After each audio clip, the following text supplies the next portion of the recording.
بسم الله الرحمن الرحيم يا رب صل وسلم دائما أبدا على حبيبك خير الخلق كلهم هو الحبيب الذي ترجى شفاعته لكل حول من الأحوال مقتحم. حاضرین و ناظرین، آج کا ہمارا درس، آج کا ہمارا سبق نکاح کے متعلق ہے.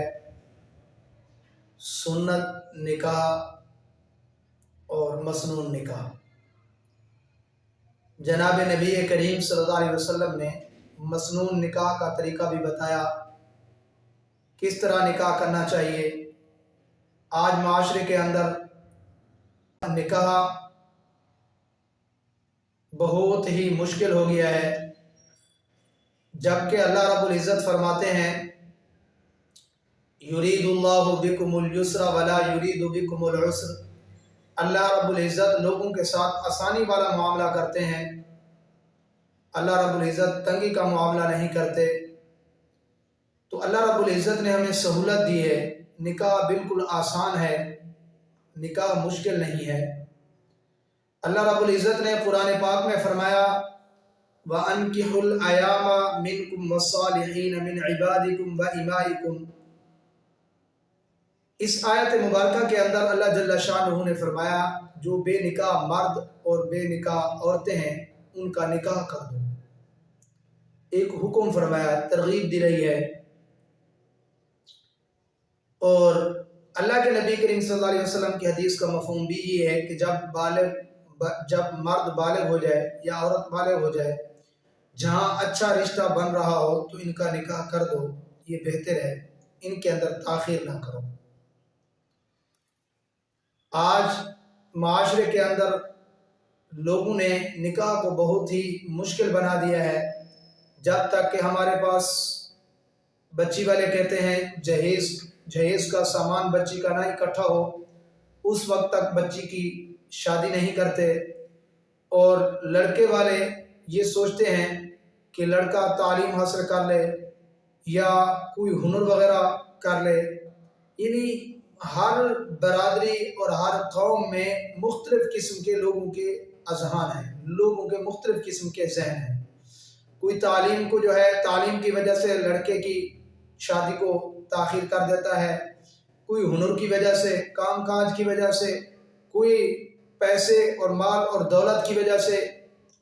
اگر ہم تھوڑا سا پیارے پیغمبر صلی اللہ علیہ وسلم کی سیرت کو پال لیں، زندگی کو پال لیں، اللہ تعالیٰ فرماتے ہیں لَقَدْ كَانَ لَكُمْ فِي رَسُولِ اللَّهِ أُسْوَةٌ حَسَنَةٌ. ہمارے لیے ہمارے نبی کریم صلی اللہ علیہ وسلم کی زندگی اسوہ حسنہ ہے. تو ہم سب سے پہلے اپنے نبی کریم صلی اللہ علیہ وسلم کی زندگی کو دیکھیں. ہمارے نبی کریم صلی اللہ علیہ وسلم نے 11 شادیاں کی ہیں. کیا ہمارے نبی کریم صلی اللہ علیہ وسلم نے اس طرح کے جو آج کل ہم رسومات کرتے ہیں، کیا ہمارے نبی کریم صلی اللہ علیہ وسلم نے اپنی شادی میں اس طرح کی جو ہے رسومات یا اس طرح کی جو ہے مال و دولت جس طرح کے آج کل ہم کر رہے ہیں کیا کیا ہے؟ ہرگز ایسی ہمیں کوئی بات نہیں ملے گی. اسی طرح ہمارے نبی کریم صلی اللہ علیہ وسلم نے اپنی 4 بیٹیوں کا نکاح کیا ہے. آپ تھوڑا سا ہمارے نبی کی بیٹیوں کی شادی دیکھیں، نکاح دیکھیں، ان کے اندر بھی آپ کو موجودہ دور کی رسومات نہیں ملے گی، یہ رسمیں نہیں ملیں گی. ہمیں نبی کریم صلی اللہ علیہ وسلم کی سنت کو ڈھونڈنا چاہیے، سنت کو دیکھنا چاہیے. حضور نبی کریم صلی اللہ علیہ وسلم نے فرمایا النکاح من سنتی، فرمایا نکاح میری سنت ہے. فمن راغب عن سنتی فلیس منی، جو شخص میری سنت سے اعراض کرتا ہے فرمایا وہ میری امت میں سے نہیں ہے. حاضرین و ناظرین، نکاح کے کچھ درجے ہیں، نکاح کے کچھ درجے ہیں. بسا اوقات بعض لوگوں پر نکاح فرض کا درجہ رکھتا ہے، ان پر نکاح فرض ہو جاتا ہے. وہ کس صورت میں ہے؟ حضرات نے اس کی کچھ جو ہے درجہ بدرجہ ترتیب لکھی ہے، میں آپ کے سامنے نقل کر دیتا ہوں، رکھ دیتا ہوں. فرمایا بسا اوقات نکاح یہ جو ہے فرض ہو جاتا ہے جس وقت انسان پر غالب گمان ہو کہ میں کسی گناہ میں مبتلا ہو جاؤں گا، شہوت کا زیادہ غلبہ پایا جاتا ہے اس پر، اور اسے یہ بھی یقین ہے کہ میں بیوی کے حقوق ادا کرنے پر قادر ہوں، مال دولت بھی ہے، صحت مند بھی ہے، کسی قسم کا اس کو کوئی عیب نہیں ہے، کوئی نقص نہیں ہے، تو اس صورت میں اس مرد پر نکاح کرنا فرض ہے۔ اسی طرح اگر کوئی عورت ہے تو اس پر بھی نکاح کرنا ضروری بن جاتا ہے، فرض کے درجے میں بن جاتا ہے۔ اگر ایک بندہ ہے، فرمایا اس کو جو ہے بدکاری کا شبہ نہیں ہے اور تندرست صحت مند ہے، اعتدال کی صورت ہے، تو اس صورت میں فرمایا اس پر نکاح سنت ہے، ایسے بندے پر نکاح کرنا سنت ہے۔ یہ ہمارے نبی کریم صلی اللہ علیہ وسلم کی سنت کو زندہ کرے۔ اور اگر ایسا معاملہ ہے اس کا کہ وہ یہ ذہن رکھتا ہے کہ میں کسی بدکاری میں، کسی گناہ میں نہ مبتلا ہو جاؤں، اسے اندیشہ ہے، تو اس کو چاہیے کہ وہ بھی نکاح کر لے، اس پر بھی نکاح ضروری ہے۔ تو گویا یہ درجے رکھے ہیں کہ جس بندے کو اپنی صحت بھی ٹھیک ہے، مال دولت بھی رکھتا ہے اور ہر اعتبار سے ٹھیک ہے، لیکن اس سے یہ گمان ہے کہ میں کسی گناہ میں نہ مبتلا ہو جاؤں، اس سے یقیناً ایک ظن غالب ہے میں کسی گناہ میں مبتلا ہو جاؤں گا، کسی بدکاری میں مبتلا ہو جاؤں گا، تو ایسے بندے کے لیے فی الفور نکاح کرنا ضروری ہے۔ اور جیسا کہ اللہ کے نبی کریم صلی اللہ علیہ وسلم کی حدیث ہے کہ ایسے بندے کے لیے جب رشتہ بن جائے تو تاخیر نہ کیا جائے، تاخیر نہ کی جائے۔ تو حاضرین و ناظرین، تو آج کل یہ ہماری جو رسمیں، جہیز کی رسمیں ہیں، کیا ہم دیکھیں ہمارے نبی کریم صلی اللہ علیہ وسلم نے اپنی بیٹیوں کی شادی کی کتنا جہیز دیا ہے۔ بات ہے کہ حضرت فاطمہ الزہرا رضی اللہ تعالیٰ عنہ کی جہیز کی، اللہ کے پاک پیغمبر صلی اللہ علیہ وسلم نے حضرت فاطمہ الزہرا کو جو جہیز دیا اس کی وجہ اور تھی، وہ بھی ایسا جہیز نہیں ہے جو آج کل ہم اپنی لڑکیوں کے لیے اور بچیوں کے لیے جہیز اکٹھا کرتے ہیں، تو یہ اس طرح کا جہیز نہیں ہے۔ ایک تو اس کی وجہ یہ ہے کہ اللہ کے پاک پیغمبر صلی اللہ علیہ وسلم نے اپنی چوتھی اور چہیتی بیٹی یہ حضرت علی رضی اللہ تعالیٰ عنہ کے عقد میں دی ہے، تو حضرت علی رضی اللہ تعالیٰ عنہ کی کفالت حضرت نبی کریم صلی اللہ علیہ وسلم نے خود فرمائی ہے، ٹھیک ہے۔